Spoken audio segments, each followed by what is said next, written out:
So hi everybody, it's Peter from Prado Places Oz. Just thought I'd do a 1 month review on the Prado. So I've owned this actually about 6 weeks, so it's about a 6-week review. Thought I'd give you a bit of an update on all the good and the bad, and talk to you a little bit about the car. You may have seen my earlier review, which I did when I just bought the car. This is really a bit of an update on that. So just looking at the front of the car, what do I like? I like the chunky grille. This car's got LED headlights, which is slightly different to the GX model. It's also got LED daytime running lights and LED fog lights as well. So I like the front, and certainly my experience driving at night is the LED lights are really bright. So that is a positive, I think, for the new car. So let's have a quick chat about the engine. This is a 2021 Prado. People probably know that last year, mid-year, they uprated the engine to 150 kilowatts, 20 kilowatts more than the previous engine. They also tweaked some of the engine software. It's also now delivering 500 Newton meters of torque. And in addition to the tweaks in the engine, they also replace the diesel particulate filter, which is down there, to a new model, and have also made some tweaks, I believe, to the engine software, so that runs a little bit better. So one of the things I've talked about in another one of my videos is the diesel particulate filter. Again, I've now done 4,000 Ks in this car, and I've had no issues with the diesel particulate filter burning off appropriately.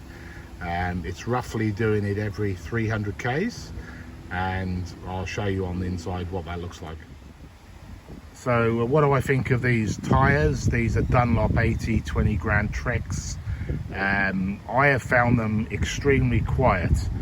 I mainly do highway driving. I haven't had an opportunity at the moment to take the car off-road, but certainly driving on the highway, I've done quite a bit of highway Ks. The car is extremely quiet inside, and I find this is a fairly good tyre. Probably a compromise, but I do like the tyre. The other things I really like about this model is it comes equipped with the side steps. Very handy when you're getting up into the car. The other thing I do like is these very large side mirrors. Certainly makes overtaking, reversing a lot easier. And these have a manual electric fold switch inside the car, so you can fold these in at any time, not just when the car turns off. So this Prado GXL's got the spare tyre, as you can see on the back. I would highly recommend that because it gives you the option to have the larger fuel tank. This has a 150 litre fuel tank, and I think for those people who are going to do serious off-roading or do some really wild tracks out in West Australia, having the larger fuel tank is certainly going to be beneficial. If you have the spare wheel mounted under the car, you obviously get the smaller fuel tank.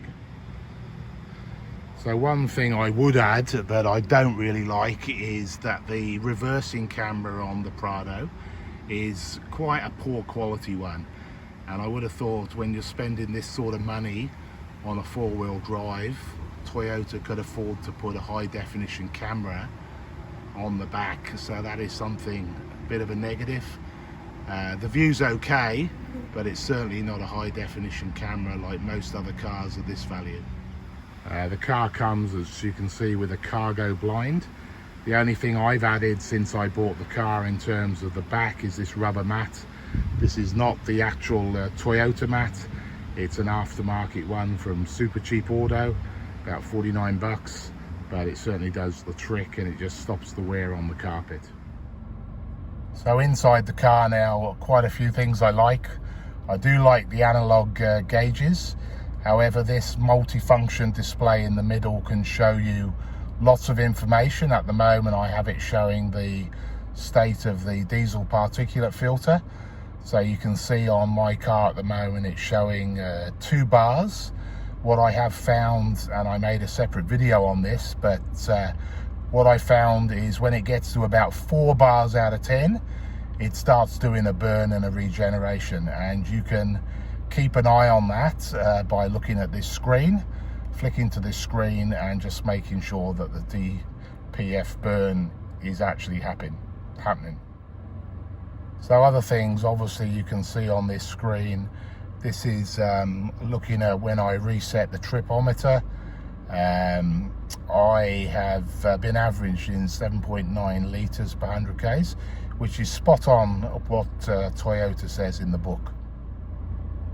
And I know there'll be people out there who don't like the analog gauges, but you do have the option on this multifunction display to have a digital speedometer as well.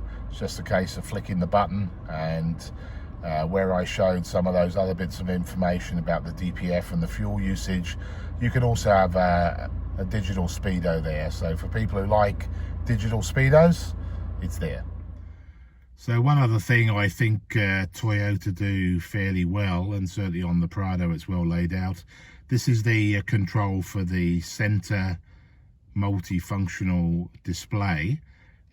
So you can switch by pushing these buttons. You can switch between screens.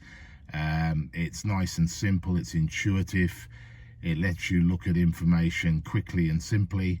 The other thing that you've got here, you can see the cruise at the bottom, but there's a couple of switches here. So one of them sets the actual distance for the radar cruise, so you can have a long distance or a short distance, and the other button that lets you switch the lane assist on and off. So sometimes people don't like the lane assist. I must admit the Toyota lane assist, for me, the way it works is not ideal. It does apply the brakes to one side of the car if you stray over the white line. For me, I don't actually use this all the time, but it is quite handy on a long trip on the motorway. So the other side of the steering wheel just does simple audio controls, channel up and down. You can switch between tracks if you're using Apple CarPlay. And obviously you've got the buttons here to operate your phone from the steering wheel, which is obviously a safety feature. But I think Toyota's got quite a minimalistic layout on the steering wheel, simple and practical and very functional. So the other thing I really like about this 2021 model is the larger screen. You can see here I've got the maps up. This one is equipped with Apple CarPlay. So the old models never had Apple CarPlay. This one is equipped with Apple CarPlay, and I do find the maps and the satellite mapping extremely good. I do find things like the heater controls intuitive, large buttons extremely easy to use, and then further down here you've got the four-wheel drive high-low, and you've got the diff lockers and the hill assist. So another couple of negatives I should add. The handbrake on the car is, I think, a little bit old-fashioned. I came from a car previously that had an electronic handbrake. The handbrake's in the way, really. It sort of knocks on your knee a little bit if you're quite a big person. But it's just old-fashioned, isn't it? The technology nowadays should be that you can have an electronic handbrake. The other thing you can see here, I have a cable that plugs into my phone. That short cable plugs into the phone that sits in that pocket. But again, I must say at Toyota you've only got one USB, and that's for the Apple CarPlay there. I have added an additional socket here to give me another 2 USBs, but I think Toyota, you should be able to do better than this and provide more USBs in a car of this size. And yeah, just in the day of technology where everybody's charging stuff in the car. Central storage on this car is really good. Very large storage bin here, you can see, with lots of junk in.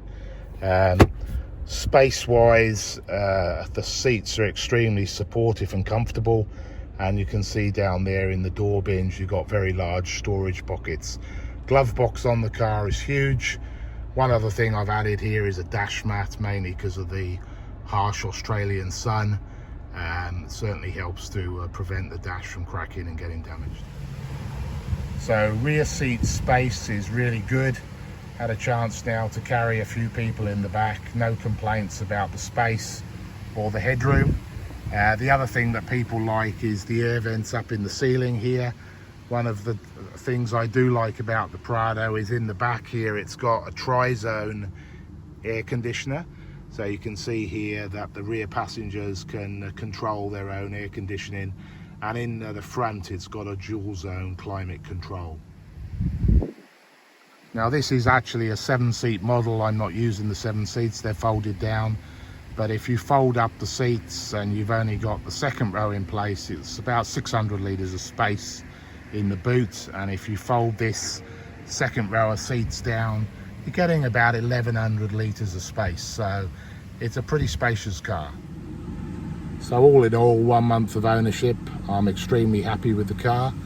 I've done quite a few highway Ks in it since I've had it, just over 4,000 Ks in 6 weeks, and I can highly recommend the car, and so far I've had no mechanical problems at all with it. And certainly I've had no problems with the diesel particulate filter, which has been a bit of a problem for Toyota in the Prado, Landcruisers and Hiluxes in the past.